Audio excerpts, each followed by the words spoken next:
अस्सलाम वालेकुम, मैं हूं शाहजेब खानजादा। नए साल के आगाज से पहले मुल्क की सियासत में बड़ी पेशरफ्त सामने आई है। इमरान खान के दो मुतालबात पर आज से हुकूमत और तहरीक इंसाफ के दरमियान बाज़ाब्ता मुज़ाकरात का आगाज हो गया है। इसके साथ साथ आज सदर आसिफ अली जरदारी से वज़ीर आज़म शहबाज शरीफ की मुलाकात हुई है, जिसमें नायब वज़ीर आज़म इसहाक डार, वज़ीर दाखिला मोहसिन नकवी, गवर्नर खैबर पख्तूनख्वा फैसल करीम कुंडी, राजा परवेज़ अशरफ और सैयद नवीद कमर भी शरीक हुए। एलामे के मुताबिक इस मुलाकात में मुल्क की मजमूई सियासी, मुआशी और सिक्योरिटी की सूरत हाल पर गुफ्तगू की गई, जबकि इससे पहले आज पार्लियामेंट हाउस में हुकूमत और पीटीआई का पहला बाज़ाब्ता इजलास हुआ, जिसमें 8 रुकनी हुकूमती कमेटी के 7 अरकान शरीक हुए, लेकिन तहरीक इंसाफ की 7 रुकनी कमेटी के सिर्फ 3 अरकान इजलास में आए, जिनमें असद कैसर, अल्लामा राजा नासिर अब्बास और साहबजादा हामिद रजा शामिल थे। यानी तहरीक इंसाफ की तरफ से सिर्फ असद कैसर शामिल थे।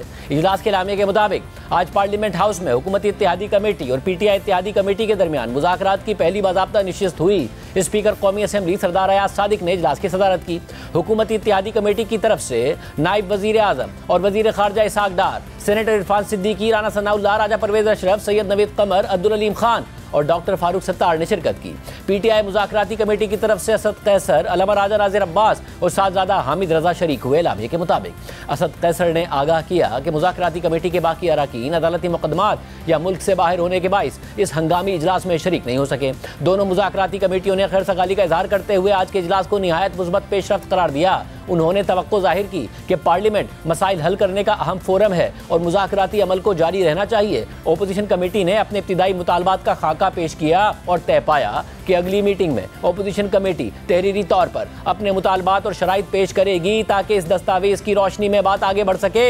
बाहिमी मुशावरत से तय पाया कि अगला मुज़ाकराती इजलास 2 जनवरी को मुनक़िद होगा। अब आम बात यह है कि मुज़ाकरात में तहरीक इंसाफ की मुज़ाकराती कमेटी के सिर्फ 3 अरकान शरीक हुए, 4 अरकान गैर हाजिर रहे। अहम बात यह भी है कि गुज़िश्ता हफ्ते इमरान खान ने अपनी 7 रुकनी कमेटी को मुलाकात के लिए अडियाला जेल बुलाया था, तो तब भी सिर्फ 3 अरकान मिलने पहुंचे थे, जिनमें अली अमीन गंडापुर, सलमान अकरम राजा और हामिद खान शामिल थे। उनमें से 2 यानी अली अमीन गंडापुर और सलमान अकरम राजा की इमरान खान से बात भी हुई थी, मगर आज ये तीनों ही अरकान हुकूमत से मुज़ाकरात के लिए नहीं पहुंचे। इस हवाले से तहरीक इंसाफ के चेयरमैन बैरिस्टर गौहर खान ने जियो न्यूज़ के नुमाइंदे हैदर शराजी से गुफ्तगू करते हुए कहा कि अली अमीन गंडापुर काबीना इजलास की वजह से शरीक नहीं हुए, उमर अयूब पेशावर की अदालतों में पेशी की वजह से ना आ सके, हामिद खान बांग्लादेश के दौरे की वजह से मुज़ाकरात में शरीक ना हो सके, सलमान अकरम राजा लाहौर में अदालती मसरूफियात की वजह से शरीक ना हुए।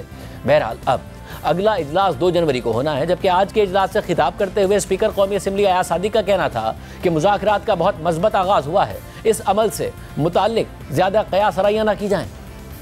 आज बहुत ही एक मज़बूत तरीके से आज की गुफ्तगू की, कुछ माजी की बातें हुई, कुछ हाल की बातें हुई और कुछ मुस्तकबिल की बातें हुई। माहौल बहुत अच्छा था। जितनी कम से कम स्पेकुलेशन हो इसके ऊपर, जितने कम से कम कमेंट्स किए जाएं, जब तक ये चीज़ें कंक्लूड नहीं होता, वो बेहतर रहेगा। हम चाहते हैं कि पाकिस्तान में बेहतरी लाने के लिए पार्लियामेंट के अंदर, पार्लियामेंट के बाहर पोलराइजेशन को भी ख़त्म किया जाए। 2 जनवरी को मीटिंग होगी और एक चार्टर ऑफ डिमांड या जो उनके पॉइंट्स हैं ऑपोजिशन के, वो भी उसमें लेके अगली मीटिंग में लेके आएंगे।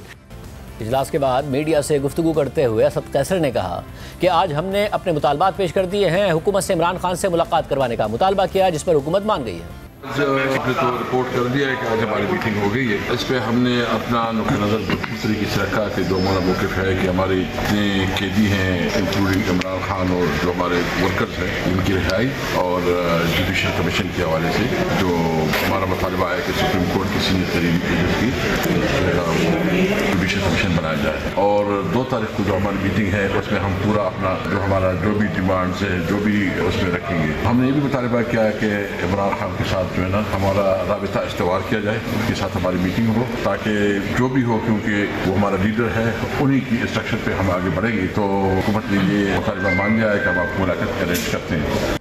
इस सूरत हाल में एक और मसला सामने आ रहा है। इमरान खान ने मुज़ाकरात के लिए खुद ही कमेटी बनाई और मुज़ाकरात की ख्वाहिश का बार बार इजहार भी कर रहे हैं, मगर वो चाहते हैं कि पीटीआई के रहनुमा हुकूमती अरकान से मुलाकातें करते वक्त तस्वीर ना बनवाएं। जियो न्यूज़ के नुमाइंदे शब्बीर डार के मुताबिक हफ्ते को इमरान खान ने वज़ीर आला खैबर पख्तूनख्वा अली अमीन गंडापुर और वफाकी वज़ीर दाखिला मोहसिन नकवी की मुलाकात पर एतराज़ उठाया और अफसोस का इजहार किया और कहा कि मैंने सुबह अखबार में अली अमीन गंडापुर और मोहसिन नकवी की तस्वीर देखी। अली अमीन गंडापुर को इस तरह तस्वीर नहीं बनवानी चाहिए। अगर ज़्यादा मजबूरी थी तो बंद कमरे में मुलाकात हो सकती थी।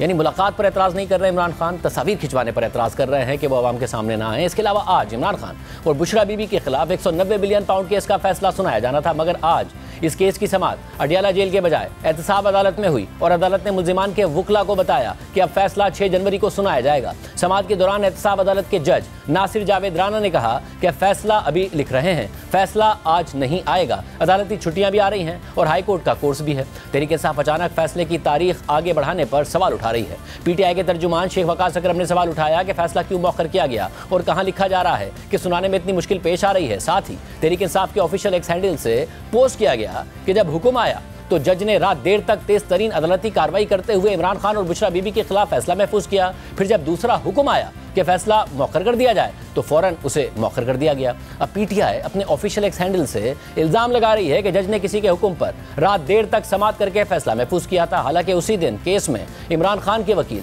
सलमान सफदर ने अलीमा खान साहिबा के साथ खड़े होकर मीडिया को बताया था कि पीटीआई की मर्जी और बाहिमी रजामंदी से समाअत देर तक चली थी ताकि जल्द फैसला हो सके और पीटीआई को आला अदालतों में केस ले जाने का मौका मिल सके। आज अलकादिर केस जो गुज़िश्ता 1 साल से चल रहा था, आज उसके फाइनल आर्ग्यूमेंट्स ने कंप्लीशन को पहुंचे हैं और अभी कुछ ही देर पहले हम कंसेंट के साथ इसमें इमरान खान साहब की लीगल टीम की और सरकार की कंसेंट थी कि आज हम लेट आवर्स तक काम करेंगे। मैं इस बात को क्लैरिफाई करना चाहता हूँ। तो हमारी म्यूचुअल रजामंदी से 1 साल से जो केस चल रहा है, हम उसमें इसलिए भी चाहते हैं कि तेज़ी से फैसले हों, क्योंकि पैटर्न यही देखा है अनफॉर्चुनेटली कि नीचे ट्रायल कोर्ट्स में हम जहां भी पेश होते हैं सिर्फ टाइम कंज्यूम होता है और मेरिट्स को नहीं देखा जाता और एंड में सजा हो जाती है और फिर हम फाइनली इवेंचुअली हमें हाई कोर्ट और सुप्रीम कोर्ट का दरवाज़ा खटखटाना पड़ता है इंसाफ लेने के लिए और उसमें बड़ा टाइम सर्फ हो जाता है। सिर्फ यही नहीं, सुप्रीम कोर्ट के आईनी बेंच की तरफ से फैसले सुनाने की इजाज़त मिलने के बाद हफ्ते को फौजी अदालतों ने 9 मई के 25 मुल्जिमान को सजाएं सुनाई दी थी और ISPR ने अपने बयान में ये भी वाज़ेह किया था कि सही मानों में मुकम्मल इंसाफ उस वक्त होगा कि जब 9 मई के मास्टरमाइंड और मंसूबा साजों को आइन और कानून के मुताबिक सजा मिल जाएगी। रियासत पाकिस्तान 9 मई के वाक़यात में मुकम्मल इंसाफ मुहैया करके रियासत की अमलदारी को यकीनी बनाएगी। फौजी अदालतों में सिविलियंस के ट्रायल और फैसलों पर ना सिर्फ मुल्क के अंदर से तनकीद हो रही है और सवाल उठाया जा रहा है कि फेयर ट्रायल के तकाजे पूरे किए गए हैं या नहीं, बल्कि यूरोपीय यूनियन ने भी इन सजाओं पर तशवीश का इजहार किया है। यूरोपीय यूनियन के बयान के मुताबिक यूरोपीय यूनियन पाकिस्तान में फौजी अदालत की तरफ से 25 शहरियों को सुनाई गई सजाओं पर तशवीश का इजहार करती है। उन फैसलों को इन जिम्मेदारियों के बरखिलाफ तसव्वुर किया जाता है जो पाकिस्तान ने आलमी मुआहदा बराए शहरी और सियासी हुकूक के तहत उठाई हैं, जिसके आर्टिकल 14 के मुताबिक हर शख्स को आज़ाद, गैर जानिबदार और मजाज अदालत में मुनसिफाना और पब्लिक ट्रायल का हक हासिल है। साथ ही हर शख्स को मुनासिब और मौसर कानूनी नुमाइंदगी का हक भी हासिल है। इसके अलावा इसी आर्टिकल में यह भी वाज़ेह किया गया है कि फौजदारी मुकदमात के हर फैसले को पब्लिक किया जाएगा। यूरोपीय यूनियन के बयान के मुताबिक GSP+ के तहत पाकिस्तान समेत इससे इस्तेफादा हासिल करने वाले मुमालिक ने रजाकाराना तौर पर रजामंदी दी हुई है कि वो आलमी मुआहदा बराए शहरी और सियासी हुकूक समेत कोर इंटरनेशनल कन्वेंशंस को मौसर तरीके से नाफिज करेंगे ताकि GSP+ स्टेटस से फ़ायदा हासिल किया जाता रहे। इस पूरी सूरत हाल में आज हुकूमत और पीटीआई के मुज़ाकरात का आगाज़ हो गया है। हुकूमत ने अपनी मुज़ाकराती कमेटी में खालिद मक्सी और एजाजुल हक को भी शामिल कर लिया है, जबकि दूसरी तरफ पीपल्स पार्टी मुल्क में इंटरनेट की सुस्त रफ्तारी पर हुकूमत को कड़ी तनकीद का निशाना बना रही है। और आज चेयरमैन पीपल्स पार्टी बिलावल भुट्टो ज़रदारी ने सिंध यूनिवर्सिटी में तलबा से खिताब करते हुए कहा कि अगर इंटरनेट को स्लो किया जाए और VPN बंद किया जाए तो इस्लामाबाद में बैठे बुजुर्गों, सियासतदानों और बाबुओं को फ़र्क ही नहीं पड़ता, क्योंकि वो इंटरनेट इस्तेमाल ही नहीं करते। इससे मुझे और आपको फ़र्क पड़ता है। मैं और आप और इस मुल्क का तुलबा, इस मुल्क का नौजवान मिलके अपना डिजिटल बिल ऑफ राइट्स लिखवाएं। इस्लामाबाद में बैठे हुए बुजुर्गों और बाबू और सियासतदानों को समझ ही नहीं आता, इसलिए समझ नहीं आता, वो इस्तेमाल ही नहीं करते। अगर इंटरनेट को स्लो किया जाए, VPN को बंद किया जाए तो इनको फर्क ही नहीं पड़ता, आपका जीना हराम होगा और मेरा जीना हराम होगा। तो इसके लिए हम अपना हक के लिए लड़ेंगे। आए हम मिलके अपना पाकिस्तान के लिए एक ऐसा डिजिटल बिल ऑफ राइट्स मिलके पहले लिखवाएं, मिलके कंसल्टेटिव प्रोसेस से, सबका इनपुट से हम वो डॉक्यूमेंट बनाएंगे। फिर आपका नुमाइंदा बन के मैं नेशनल असेंबली जाके उसके लिए जद्दोजहद करूंगा। इस सूरत हाल में आज मुज़ाकरात हुए हैं। हुकूमत की मुज़ाकराती कमेटी के रुकन सेनेटर इरफान सिद्दीकी साहब हमारे साथ मौजूद। इरफान सिद्दीकी साहब, बहुत शुक्रिया हमें शो में ज्वाइन करने के लिए। साहब, कहा गया था कि नवाज शरीफ की मुकम्मल अप्रूवल के साथ होंगे, आप नवाज शरीफ के करीबी साथी हैं, क्या मुकम्मल मैंडेट है नवाज शरीफ साहब का भी, इस्टेब्लिशमेंट का भी, आपकी कमेटी का, जिसकी तादाद बढ़ती जा रही है? जी बहुत शुक्रिया शाहजेब। जहाँ तक नवाज़ शरीफ साहब का ताल्लुक़ है, ज़ाहिर है कि इतनी बड़ी जो कमेटी बनी है और इसको एक मैंडेट दिया गया है तो ये उनकी अप्रूवल के बगैर नहीं होता। वज़ीर आज़म ज़ाहिर है उन्होंने तख्लीक की है, तश्कील दी है ये कमेटी। इस्टेब्लिशमेंट के हवाले से मैं ज़ाती तौर पे बराह रास्त तो नहीं जानता, लेकिन मैं इतना ज़रूर जानता हूँ कि कोई भी नहीं चाहता कि मामलात जो हैं वो इंतशार का शिकार रहें या मुल्क के अंदर अफरा तफरी रहे और मामलात ज़िंदगी भी ख़राब हो, मईशत भी ख़राब हो, अमूर ख़ारजा भी ख़राब हो। तो सब चाहते हैं कि मुल्क के अंदर अमन हो, खैर सगाली हो और जमहूरी कदरों के साथ हम आगे बढ़ें। सब और फिर ये जो मुज़ाकरात हुए, अगर मैंडेट सबका है, सब यही चाहते हैं, तो क्या फिर 190 मिलियन पाउंड केस की तलवार लटका कर मुज़ाकरात कर रहे हैं? फैसला आना था, आज नहीं आया, 6 जनवरी कर दिया गया है, 2 जनवरी को आपका दूसरा दौर है, क्या तलवार लटका के मुज़ाकरात कर रहे हैं? नहीं, ऐसी बात नहीं है, तलवार लटकाने की बात नहीं है। ना इधर से हम कोई तसव्वुर कर सकते हैं, ना उधर से किसी लटकी हुई तलवार का आज हमने जिक्र किया है, ऐसी बात नहीं है। ये एक अदालती अमल है जो अपने तौर पे चल रहा है। आज हमारी कमेटी जो है वो जो एक सोच थी कि जी जल्दी से मामलात आगे चलें, लेकिन फिर दोनों कमेटियों की मशावरत से 2 जनवरी पे हम गए हैं। तो हमारा उस मुकदमे के फ़ैसले से कोई ताल्लुक़ नहीं है। क्या फ़ैसला आना है, किसके हक़ में आना है, किसके ख़िलाफ़ आना है, वो तो 6 जनवरी को आ जाएगा। हमारे 2 जनवरी को आखिरी मीटिंग नहीं है, ये 2 जनवरी से आगे भी चलेगी और पता नहीं कब तक चलेगी, क्योंकि मामलात जो हैं वो चार्टर ऑफ डिमांड लाएंगे 2 को। उसके बाद तय होगा कि जी इन मामलात पे कितना हम गिव इन कर सकते हैं, कितनी कंसेशन दी जा सकती है, वो कितना पीछे हट सकते हैं। तो वो तो मुज़ाकराती अमल जो एक प्रैक्टिकल शेप में शुरू होगा वो 2 से शुरू होना है, उसके 3-4 दिन बाद ये फैसला आ जाना है, इससे उसका कोई ताल्लुक नहीं है। सब और अगर आप कह कि हर तरफ से ये ख्वाहिश है कि मुल्क में सियासी इस्तेहकाम आए, वो ख्वाहिश है, तो 9 मई के मुकदमात का मिलिट्री ट्रायल के तहत फैसला आना और फिर उस प्रेस रिलीज़ में ये बात किया जाना कि जो मास्टरमाइंड है उनके खिलाफ भी कार्रवाई हो, वो क्या मुज़ाकरात की कामयाबी के लिए है या डिरेल करने के लिए? देखें शाहज़ेब, हमने आज बड़ी सख्ती के साथ ये चीज़ तय की थी कि एक दुनिया बाहर है जो चल रही है, मुकदमे चल रहे हैं, बयानात आ रहे हैं, स्टेटमेंट्स आ रही हैं, बहुत कुछ हो रहा है। अगर हम उनकी तरफ चले जाएंगे तो फिर हमारी मंजिल खोटी हो जाएगी। हमने ये तय किया था कि हम सख्ती से अपने आप को इस 4 दीवारी के अंदर, जो कमरे की 4 दीवारी है, इसके अंदर महदूद रखेंगे और मामलात को यहीं पे हल करने की कोशिश करेंगे। बाहर कोई तकरीर हो रही है, कोई बयान आ रहा है, कोई ट्विटर आ रहा है, हम उससे कम अज़ कम कोशिश करेंगे कि उसके असरात हम कबूल ना करें। अब बाहर की जिन डेवलपमेंट का आप जिक्र कर रहे हैं, हमारे पेश नज़र वो नहीं है और हम इन चीज़ों पर आगे चल के भी गौर नहीं करेंगे। हमने ना कोई तलवार लटकाई है, हमने बड़ी कुशादा दिली के साथ, बड़े खुले दिल के साथ, बड़े खुले जहन के साथ, खुले दिमाग के साथ मुज़ाकरात में गए हैं और हम चाहते हैं कि एक कामयाबी की कोई मंजिल हम हासिल कर सकें। मतलब क्योंकि ये फैसले 9 मई के हवाले से आए और 9 मई के हवाले से उनकी एक डिमांड है और 26 नवंबर के जुडिशल कमीशन बनाया जाए, और ज़ाहिर है वो 3 सीनियर तरीन जजेस का कह रहे हैं, जिसमें जस्टिस मंसूर अली शाह, जस्टिस मुनीब अख्तर शामिल होंगे। ज़ाहिर अगर सीनियर तरीन होते हैं तो इस पर क्या आपको लगता है ये एक डूएबल है, इस पर हुकूमत मान सकती है? देखें, अभी डूएबल क्या है, अनडूएबल क्या है, इस पे बात नहीं गई है। आज उन्होंने चंद चीज़ों का जिक्र किया है जो आप कह रहे हैं, ये भी उनकी तरफ से एक डिमांड कह लें या प्रपोज़ल कह लें या मुतालबा कह लें, कुछ भी कह लें, एक शर्त कह लें, ये चीज़ आई है उनकी तरफ से। उन्होंने ख़ुद भी बाहर जाके मीडिया से गुफ्तगू की है कि हमने ये बातें कही हैं, लेकिन हमारी तरफ से ये कहा गया है कि आपकी जो भी डिमांड्स हैं, जो भी शराइत हैं, जो भी आप चाहते हैं, उसको एक चार्टर ऑफ डिमांड की शक्ल दीजिए, एक पेपर तैयार कीजिए और वो लाइए इस कमेटी के सामने। और आपके पास अब बहुत दिन हैं, आप अच्छी तरह से गौर व खौज कर लीजिए।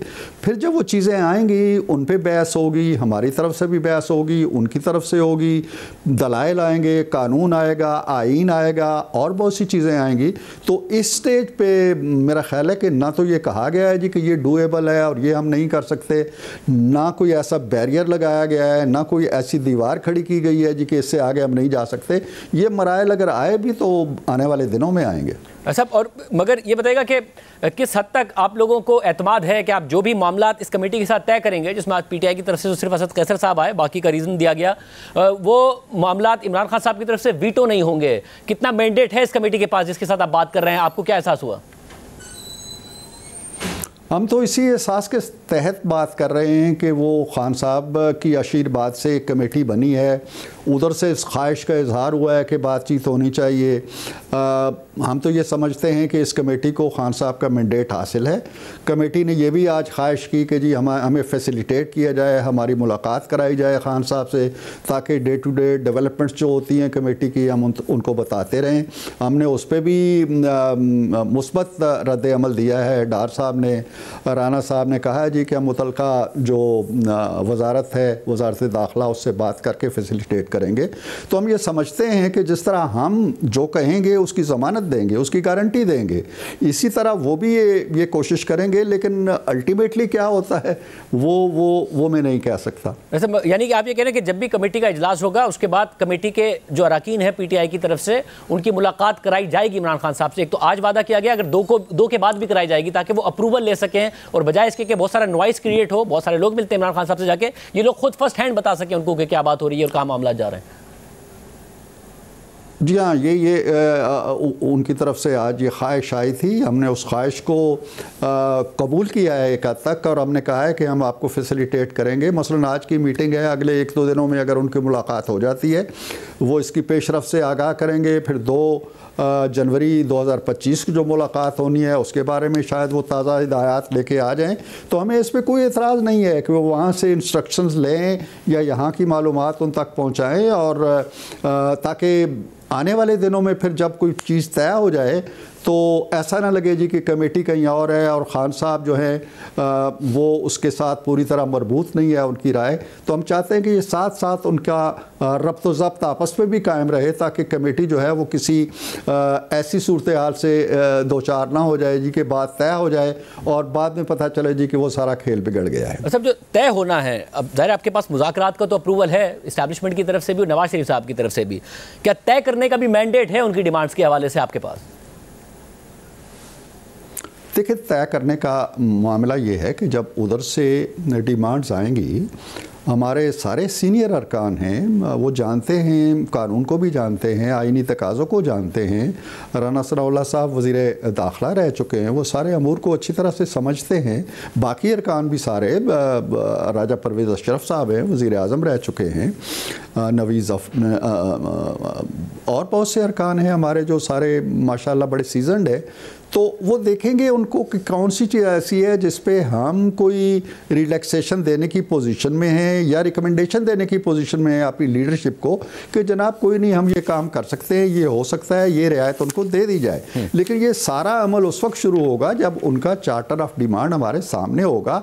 उसकी रोशनी में ही हम आगे चलेंगे और उसकी रोशनी में ही कोई कंसेशन देनी है तो देनी है, या अपना मौक़िफ़ जो है वो पेश करना है तो करना है।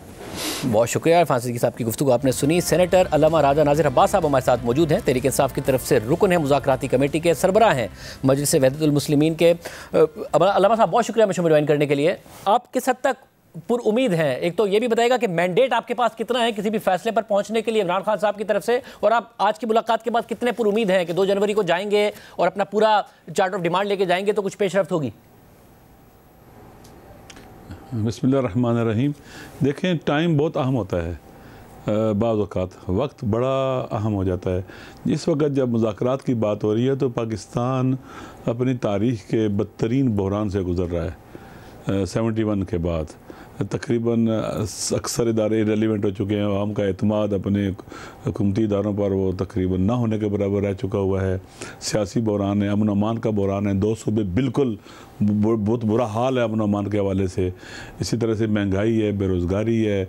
पाकिस्तान की दुनिया के अंदर भी जहाँ जिस तरह से यहाँ पर फंडामेंटल राइट्स हैं, ह्यूमन राइट्स हैं, उन्हें पामाल किया जाता है, तो दुनिया के अंदर भी पाकिस्तान की बदनामी हो रही है। तो मेरे ख्याल में, और 26 फिर आप जानते हैं कि 26 नवंबर को जो हुआ, पाकिस्तान के बच्चे यहाँ आए, बारे भाई आए, एक रात 2-3-4 घंटे के लिए भी बर्दाश्त हम कर सके, हमारा इतना जो सब्र ख़त्म हो चुका हुआ है। तो मेरे ख्याल में इमरान खान साहब ने अपनी हुब्बुल वतनी का सबूत दिया है और उन्होंने मुज़ाकरात के लिए कमेटी बनाई, और मेरे ख्याल में इससे गनीमत समझना चाहिए। और हुकूमत की तरफ से भी कमेटी बनी है, आज हम बैठे हैं वहाँ पर, इब्तदाई तौर पर बातचीत हुई। अगर हम चाहते थे कि आज मीटिंग ना हो, क्योंकि हमारे साथ के जो लोग थे वो नहीं थे।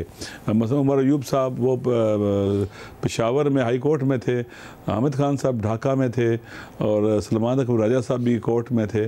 तो लेकिन सरदार अयाज सादिक साहब जो स्पीकर हैं हमारे असम्बली के, उन्होंने कहा कि हमारे बंदे कल अक्सरियत शायद ना हो, तो आज कल मीटिंग इब्तदाई हो जाए ताकि शुरू हो जाए इंशाल्लाह, फिर बाकी बाद में हम देख लेंगे। इमरान खान साहब ने तो इमरान खान साहब ने तो खुद की डेडलाइन दी हुई थी कि डेडलाइन है, तो फिर आज अवेलेबिलिटी तो फिर उन्होंने यकीनी बनानी थी अपनी। देखिए आप हुकूमत को चाहिए था कि मेरे ख्याल में आप इन चीज़ों से आगे बढ़ना चाहिए ना। इमरान खान साहब ने कमेटी बहुत पहले से बनाई हुई थी, लेकिन हुकूमत की तरफ से थोड़ी सी मेरे ख्याल में ताख़ीर हुई है ना, तो और हुकूमत के लोग भी इस बात को मान रहे थे, लिहाजा इसी वजह से आज मीटिंग हो गई है ताकि चीज़ों को आगे बढ़ाने में आसानी हो। यानी कि ऐसा कोई मसला नहीं है कि तहरीक इंसाफ में कोई नाराज़ हो या फिर मुज़ाकरात का हामी ना हो, ये जितनी भी कमेटी के लोग बनाए हैं अगली मीटिंग में ये साथ के साथ लोग आप सब मौजूद होंगे इंशाल्लाह। लेकिन ज़रूरी है कि इस कमेटी की मुलाकात इमरान खान साहब से कराई जाए, हमें एक्सेस दी जाए, हम इमरान खान साहब से मिलें, जो यहाँ बात होती है वह हम उनको बताएं, उनसे मज़ीद जो की बात पूछनी है पूछें।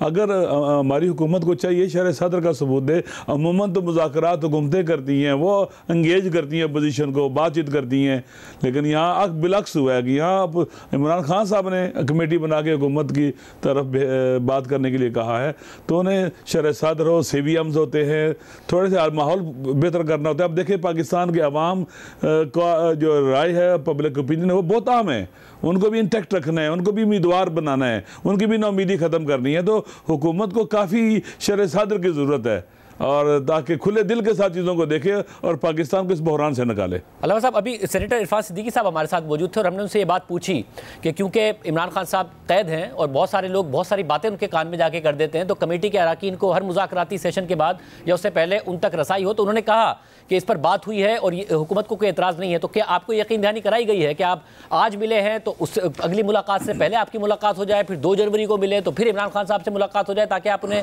कॉन्फिडेंस में ले सकें और कोई बहुत ज़्यादा उनके कान में कोई और बात जाके ना कह रहा हो किसी पेशी में? देखें, अगर कमेटी को एक्सेस दी गई ना, तो ये भी एक गोया हुकूमत का एक गुड जेस्टर होगा और चीज़ों को आगे बढ़ाने में सपोर्ट होगी इसको ना।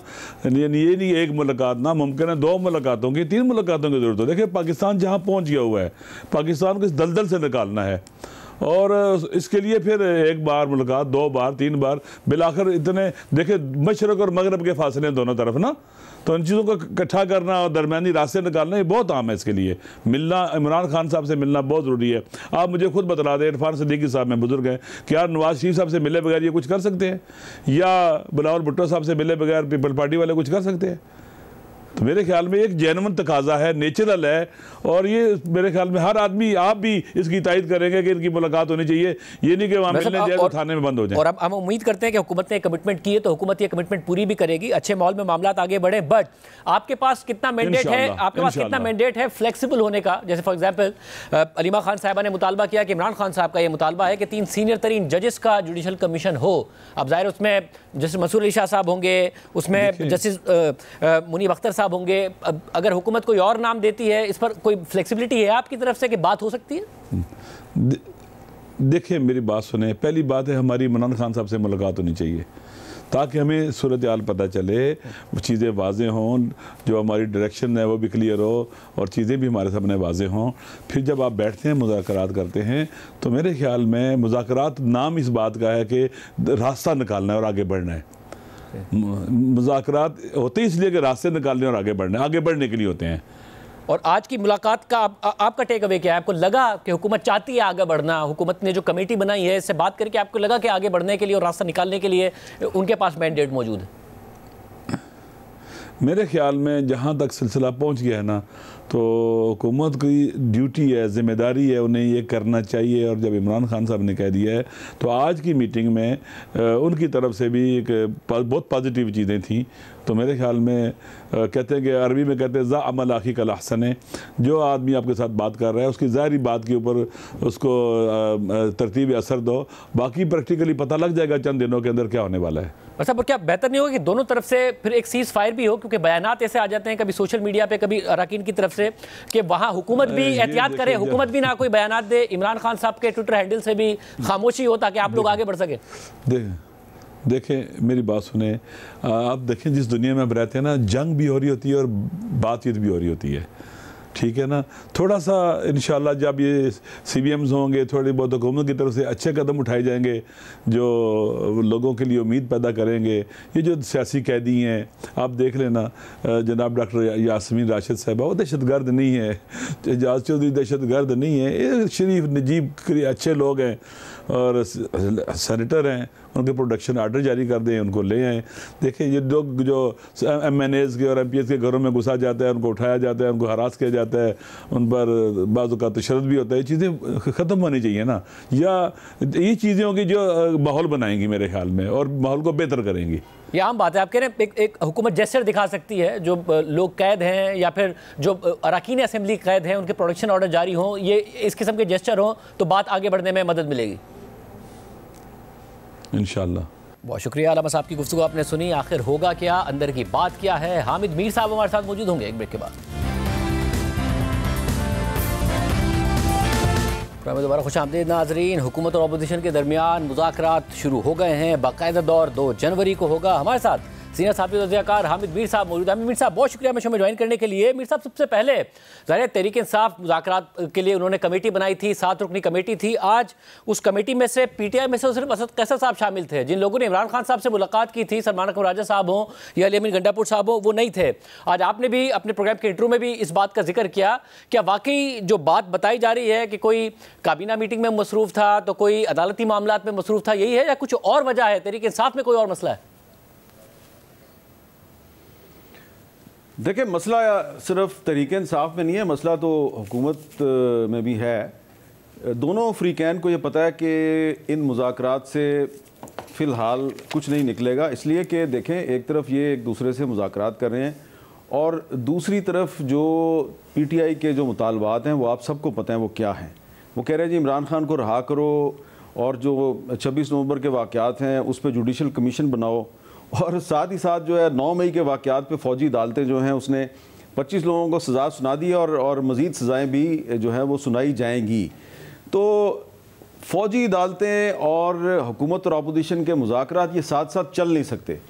तो इसलिए जो तहरीक इंसाफ के जो रहनुमा जो आज पाकिस्तान में मौजूद थे और मुज़ाकरात में शामिल नहीं हुए, उनका ये ख्याल है कि पहले हमें पार्टी के जो बानी चेयरमैन हैं इमरान खान साहब, उनसे मुलाकात का वक्त लेके दिया जाए, हम उनके पास जाएं, तफसील से उनसे बातचीत करें और उनसे पूछें कि जी ये मामलात कैसे चलेंगे, फ़ौजी अदालतें और मुज़ाकरात कैसे चलेंगे साथ साथ। और दूसरी बात जो एक बहुत ही अहम बात है वो ये है कि जो तहरीक इंसाफ की जो इस वक्त लीडरशिप है उसमें एक ये एहसास पाया जाता है कि 26 नवंबर की शाम को एक सुनहरी मौका था जब मुज़ाकरात के ज़रिए इमरान खान साहब की जो रहाई है उनको एक बहुत बड़ा रिलीफ मिल सकता था। वो बहुत उसके करीब आ चुके थे, लेकिन फिर इमरान खान साहब ने खुद ही फैसला किया कि उन्होंने ना रहा होना है ना उन्होंने कोई रिलीफ लेना है, और उन्होंने एक नो कर दी बहुत बड़ी, और उनका जो इनकार है उसके बाद मामला जो है वो फिर ज़ीरो पर चले गए।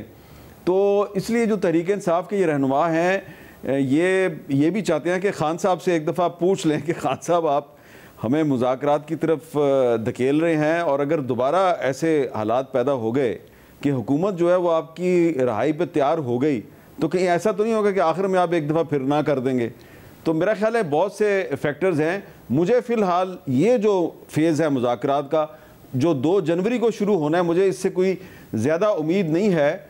हाँ, अगर इसमें कुछ मुज़ाकराती कमेटी में कुछ तब्दीलियाँ होंगी हुकूमत की तरफ से भी और अपोजिशन की तरफ से भी, और मामलात जो हैं वो हो सकता है कि जनवरी के तीसरे हफ्ते तक चले जाएं, तो उसके बाद शायद कोई ब्रेक थ्रू हो सकता है। साहब, और कोई ब्रेक थ्रू के लिए आपको लगता है जो 2 तरफा कमेटियां हैं उन दोनों के पास मैंडेट है? एक तरफ अगर तहरीक इंसाफ की कमेटी है उसमें अगर ये तशवीश पाई जाती है कि जी आखिर में इमरान खान वीटो ना कर दें, तो क्या दूसरी तरफ हुकूमती कमेटी के पास आपको लगता है ऐसा मैंडेट है कि ये दोनों ही किसी ऐसे नतीजे पर पहुंच सकें जो दोनों को कबूल हो? नहीं, देखें, जो 26 नवंबर को जो मुज़ाकरात हो रहे थे तो उसमें भी हुकूमत के लोग शामिल थे। उसमें उन मुज़ाकरात में हुकूमत की तरफ से जो वज़ीर दाखिला है मोहसिन नकवी साहब और वज़ीर आज़म के मशीर हैं राना सनाउल्लाह साहब, इनका बड़ा अहम किरदार था। राना सनाउल्लाह साहब का तो बहुत ही उसमें एक पॉजिटिव रवैया था, और जो इमरान खान साहब की रहाई की जो टाइमिंग का इशू था उस पर राना सनाउल्लाह साहब बहुत ज़्यादा फ्लेक्सिबल थे, मोहसिन नकवी साहब के फिर भी कुछ रिजर्वेशंस थे, लेकिन दूसरी तरफ जो पीटीआई के लोग थे, बैरिस्टर गौहर साहब और बैरिस्टर मोहम्मद अली सैफ साहब, उनको फैसिलिटेट किया गया, उनको अडयाला जेल पहुंचाया गया, बातचीत हुई और सिर्फ एक छोटा सा फरमाइश था, छोटी सी फरमाइश थी कि खान साहब ने एक वीडियो स्टेटमेंट रिकॉर्ड करवानी थी जिस पे कि वो तैयार नहीं हुए। तो वो जो सारी बातचीत थी, जो मोहसिन नकवी साहब की जो बातचीत चल रही थी, उसमें वज़ीर आज़म साहब तो कहीं पे नहीं थे, और उसमें अगर ब्रेक थ्रू हो रहा था तो उसमें मोहसिन नकवी साहब के अलावा उन लोगों का भी किरदार था जो कि उनको हदायत दे रहे थे। तो मेरा ख्याल है कि उस 26 नवंबर की शाम का जो वाक़या है, जब मुज़ाकरात नाकाम हुए और फिर यहाँ पे डी चौक में एक ऑपरेशन शुरू हो गया, उसकी वजह से ना मोहसिन नकवी साहब ऑन बोर्ड हैं और ना ही जिन लोगों से वो हदायत ले रहे थे वो ऑन बोर्ड हैं। तो जब वो ऑन बोर्ड नहीं है तो फिर इन मुज़ाकरात का जो मुस्तकबिल है उसके बारे में बहुत से सवालात हैं जिनका जवाब किसी के पास नहीं है। और जो हुकूमत ने कमेटी इतनी बड़ी बना दी है, उसमें और इजाफा कर दिया, तकरीबन सारे इत्तेहादी उसमें शामिल हैं, ये संजीदगी का मुजाहरा है या फिर एक गैर संजीदगी का मुजाहरा इसको समझा जाएगा? देखें, आज उसमें जाजुल हक साहब को भी शामिल कर दिया गया है, खालिद मक्सी साहब को भी शामिल कर दिया गया है। तो ऐसा लग रहा है कि हुकूमत जो है वो इन मुज़ाकरात को अपने इत्तेहादियों को खुश करने के लिए इस्तेमाल कर रही है। और दूसरी तरफ तहरीक इंसाफ के तरफ से जो कमेटी अनाउंस की गई थी, उस कमेटी के ही अरकान जो हैं वो इन मुज़ाकरात में शामिल नहीं है।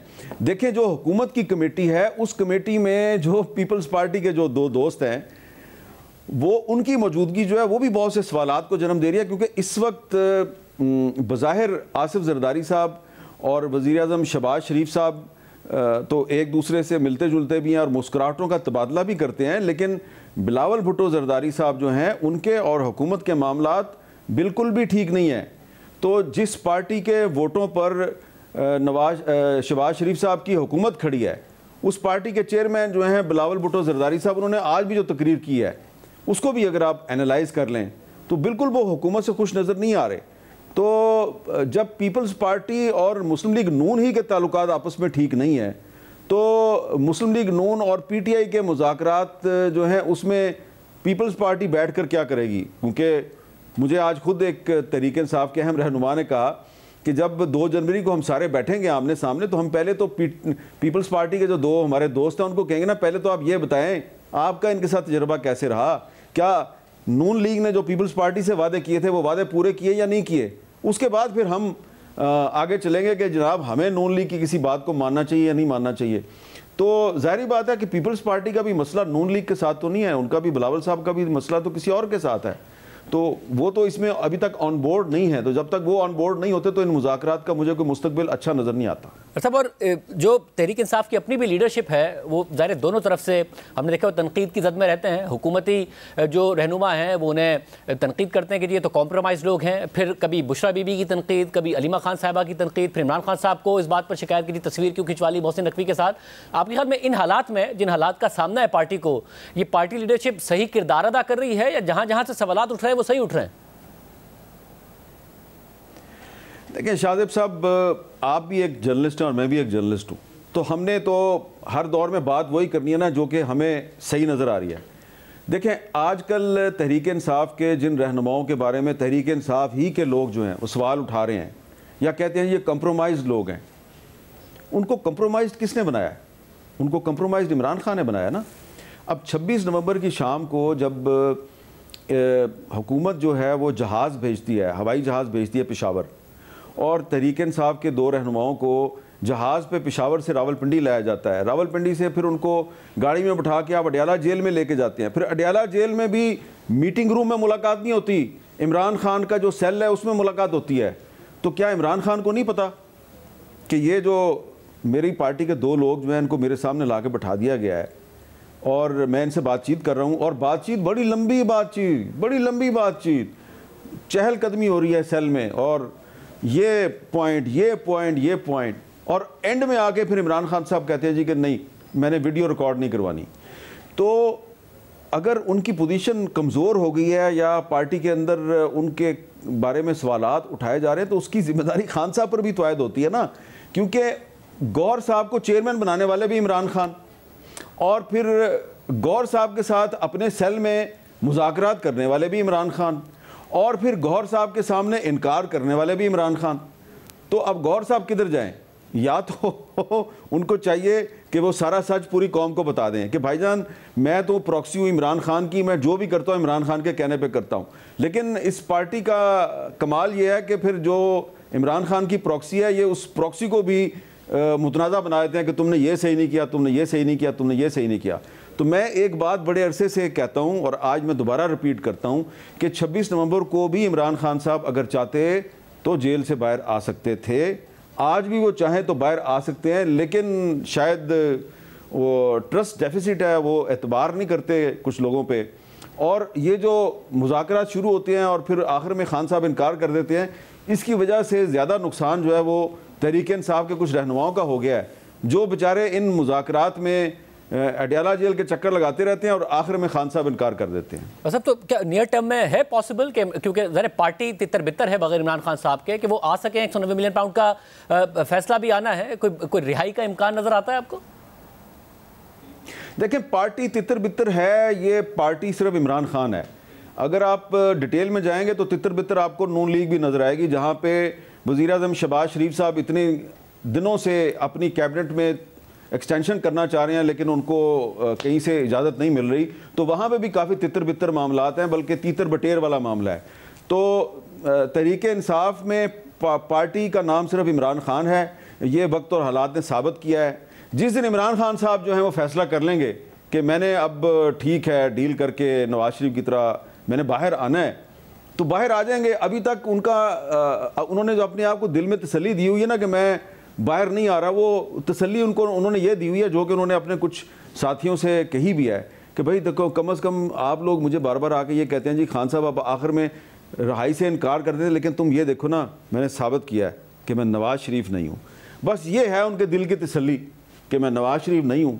तो इस तसल्ली के साथ वो जितना अरसा चाहें जेल में रहेंगे। जिस दिन उन्होंने इस तसल्ली को खैर बात कह दिया, वो जेल से बाहर आ जाएंगे। बहुत शुक्रिया आमिर साहब का तज़किया आपने सुना। प्रोग्राम में एक ब्रेक, उसके बाद जिक्र होगा स्टॉक मार्केट का, जिसमें आज तारीख की दूसरी बड़ी तेज़ी देखी गई।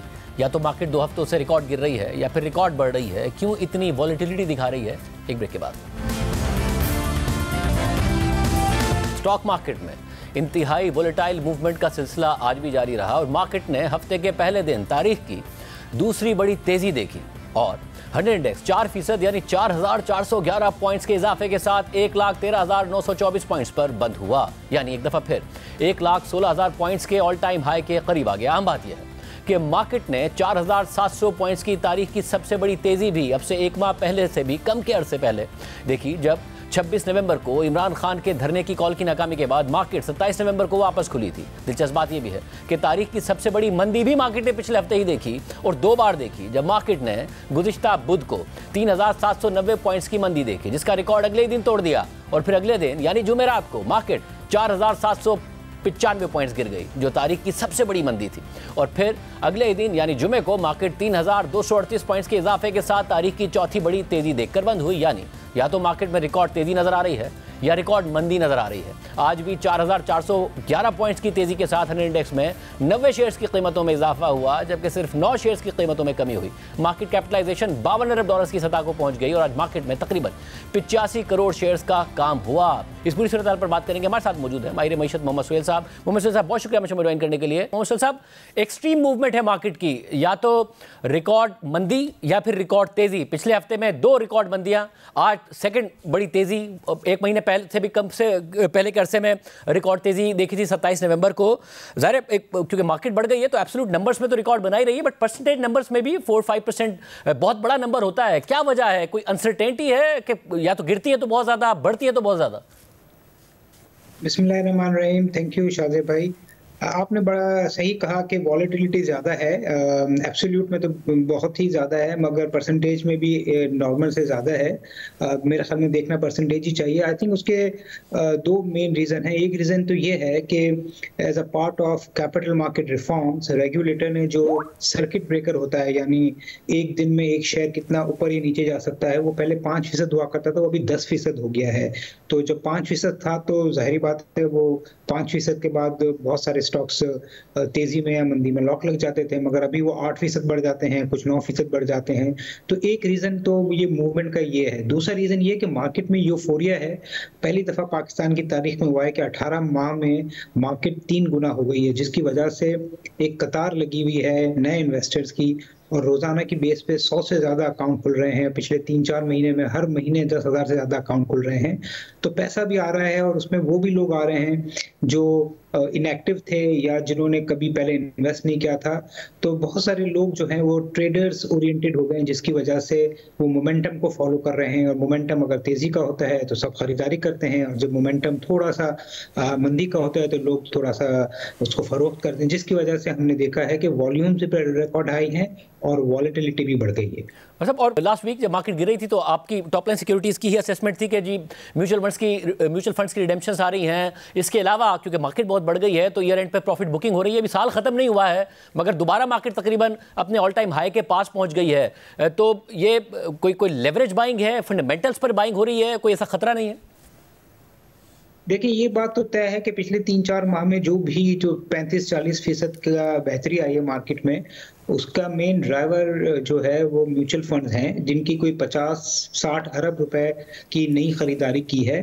और पिछले 1-1.5 साल में जो मनी सप्लाई बढ़ी है वो ज़्यादातर इन्वेस्टमेंट एवेन्यू ना होने की वजह से फिक्स्ड इनकम में चले गए थे, तो वो कन्वर्ट हो रहे हैं। और आपको ये भी नहीं भूलना चाहिए कि 2017-18 में जब मार्केट में बहुत ज़्यादा यूफोरिया था तो मार्केट में और भी ऑप्शंस थे इन्वेस्टमेंट के, जो जिस तरह बियरर प्राइस बॉन्ड है, जिस तरह डॉलर है, प्रॉपर्टी है, वो सब अब रिस्ट्रिक्ट हो गए हैं। तो सारा पैसा यहीं आ रहा है, और इसके नतीजे ये हुआ है कि मार्केट तो बढ़ रही है मगर लेवरेज पोजीशन भी अपने रिकॉर्ड हाई पर है। और आज की ट्रेडिंग तो इसलिए भी इंटरेस्टिंग थी कि आज से रोल ओवर लोग करना शुरू कर चुके थे, और रोल ओवर का रेट भी बहुत ज्यादा है। इसके बावजूद जो है मार्केट का यूफोरिया ऐसा है कि मार्केट जो है वो 4,000 पॉइंट के करीब बढ़ गई। अच्छा, डॉलर के मुकाबले में रुपए की स्टेबिलिटी है, तो ये तो एक बड़ा अच्छा साइन है कि लोग डॉलराइजेशन की तरफ नहीं जा रहे हैं, जैसा कि माजी में देखा गया था उस स्टेबिलिटी की वजह से। बट जो प्रॉपर्टी मार्केट है उसने भी मुल्क में स्पेकुलेशन में बड़ा अहम किरदार अदा किया है, नॉन टैक्स पैसे की पार्की में बड़ा किरदार अदा किया। आप कह रहे हैं इस दफा कुछ ऐसे इकदाम हुकूमत ने कर लिए हैं कि वो नहीं हो रहा, या कोई और वजह है? देखिए, काफी हद तक ऐसे इकदाम कर लिए हैं जिसमें जो वैल्यूएशन है उसको रिवाइज अपवर्ड किया गया है, जो टैक्सेशन है वो बढ़ गया है। इसके अलावा जो कंप्लायंस है, रिटर्न फाइल होना चाहिए, और बहुत सारी चीजें हैं वो बढ़ गई हैं, ट्रांसफर के टैक्सेस बढ़ गए हैं। तो पैसा प्रॉपर्टी में जा रहा है मगर इतना नहीं जा रहा जो आज से 5-6 साल पहले जाया करता था। तो काफी ऐसे इन्वेस्टर जो प्रॉपर्टी में और खास तौर से प्रॉपर्टी में फाइल्स में प्रॉपर्टी की इन्वेस्टमेंट करते थे, वो भी उन्होंने भी रुख किया है स्टॉक मार्केट में। इसीलिए हम देख रहे हैं कि बेशुमार अकाउंट खुल रहे हैं, नया पैसा आ रहा है, और उसका नतीजा ये है कि स्पेकुलेशन भी शुरू हो गई है, और जिस तरह मैंने कहा कि लेवरेज का रेट भी जो है वो 20% से ज्यादा हो गया है। अच्छा, तो इतनी जब मार्केट में लेवरेज हो, बेशक वैल्यूएशंस अट्रैक्टिव हो, तो आप यही कहेंगे कि इन्वेस्टर को केयरफुली देखना चाहिए और केयरफुली इन्वेस्ट करना चाहिए? कर रहना चाहिए, और उसको मेरे ख्याल में डिप्स का इंतजार करना चाहिए, क्योंकि जिस तरह आपने इब्तिदाई में बताया कि वॉलेटिलिटी बहुत है, बहुत वॉलेटाइल है मार्केट, तो मार्केट अपॉर्चुनिटीज देती रहेगी जिस तरह पिछले हफ्ते एक अपॉर्चुनिटी मिली है। तो मेरे ख्याल में सिर्फ फंडामेंटली अच्छे स्टॉक्स में ही, जिसका डिविडेंड पे आउट है, जिसका ट्रैक रिकॉर्ड है, उसमें जाना चाहिए। और जो टिप्स में और जो सुनी सुनाई बातों पे जो ट्रेडिंग हो रही है, उससे ज़रा केयरफुली रहना चाहिए, क्योंकि जब ये लेवरेज में दुश्वारी अगर होगी या रेट्स बहुत बढ़ जाएंगे तो हमने माजी में भी देखा है कि फिर मार्केट में एक सीवियर करेक्शन भी आ जाता है। बहुत शुक्रिया मोहम्मद सोहेल साहब की गुफ्तगू आपने सुनी। प्रोग्राम के आखिर में जिक्र हो जाए, कबायली ज़िला कुर्रम में पेशावर, पाड़ा चनार, मरकजी शाहरा समेत आमदोरफ्त के रास्तों की बंदिश का आज 76वां दिन है, जबकि इलाज की सहूलियात ख़त्म होने से अब तक 50 बच्चे दम तोड़ चुके हैं। शहर में खाने पीने की अशिया, अद्वियात, तेल, लकड़ी और LPG की शदीद किल्लत पैदा हो गई है, जबकि रास्तों की बंदिश के खिलाफ शहरियों ने 4 दिन से प्रेस क्लब के बाहर शदीद सर्दी में एहतजाजी धरना दिया हुआ है। खैबर पख्तूनख्वा की काबीना ने जिला कुर्रम को आफतज़दा करार देने की मंजूरी देते हुए रिलीफ इमरजेंसी लगाने की मंजूरी दे दी है। ज़राए के मुताबिक रास्तों की बंदिश के बाइस इलाज ना होने से अब तक मुबैना तौर पर 50 बच्चे दम तोड़ चुके हैं, जिनमें से 31 अमवात DHQ और बाकी अतराफ के अस्पतालों में हुई। दो गिरोहों के माबैन जारी खूनी तनाज़ा अब तक 130 से ज़ायद जाने ले चुका है और इसे ख़त्म करने के लिए गुज़िश्ता 2 हफ्तों से ज़ायद अरसे से जारी ग्रैंड जिरगा अब तक कोई फैसला नहीं कर सका है। इलाके की सूरत हाल पर वज़ीर आला खैबर पख्तूनख्वा अली अमीन गंडापुर और वफाकी वज़ीर दाखिला मोहसिन नकवी की ज़ेर सदारत सूबाई अपेक्स कमेटी के इजलास में जुमे को आला सिविल और अस्करी क़यादत शरीक हुई थी और यह फैसला किया गया था कि दोनों फरीक़ैन हुकूमत की सालिसी में एक मुआहदे पर दस्तखत करेंगे और रज़ाकाराना तौर पर असलहा जमा करने के लिए 15 दिनों में लाएअमल तय करेंगे। 1 फरवरी तक तमाम असलहा इंतज़ामिया के पास जमा किया जाए। इलाके में कायम तमाम बंकर्स मस्मार किए जाएंगे, लेकिन इसके बावजूद सूरत हाल मामूल पर नहीं आ सकी है। मुशीर इत्तलात खैबर पख्तूनख्वा बैरिस्टर का कहना है कि जिला कुर्रम में अमन व अमान के मामले पर रवा हफ्ते अहम पेशरफ्त मुतवक्के है। रास्ते खोलने से मुतालिक भी जल्द खुशखबरी मिलेगी। 2 दिन के वक्फे के बाद जिरगा दोबारा होगा, जिसमें पायदार अमन के लिए मुआहदा किया जाएगा। बैरिस्टर साहब के मुताबिक वज़ीर आला खैबर पख्तूनख्वा के हुक्म पर पाड़ा चनार में अद्वियात और दीगर ज़रूरी सामान की तरसील जारी है, जबकि दर्जनों मरीजों को इलाज के लिए पेशावर पहुँचाया जा चुका है। सूबाई हुकूमत ने मुतल्लिका हुकाम को इमदादी कार्रवाइयाँ तेज़ करने की हिदायत की है, जबकि रिलीफ इमरजेंसी में अद्वियात और खाने पीने की अशिया की फराहमी को यकीनी बनाया जा रहा है। रिलीफ इमरजेंसी में एयर सर्विस के जरिए आमदोरफ्त भी शामिल है। जियो न्यूज़ के नुमाइंदे अली अफजल अफजाल के मुताबिक इंतजामिया का कहना है कि मुसाफिर गाड़ियों पर हमलों और झड़पों के बाद सिक्योरिटी खदशात के बाइस रास्ते बंद किए हैं, जबकि सरकारी हेलीकॉप्टर के जरिए जिरगा अराकीन और सरकारी अमले के 16 अफराद को पारा चनार पहुँचाया गया है। आज के प्रोग्राम में इतना ही। दीजिए, अल्लाह हाफ़िज़।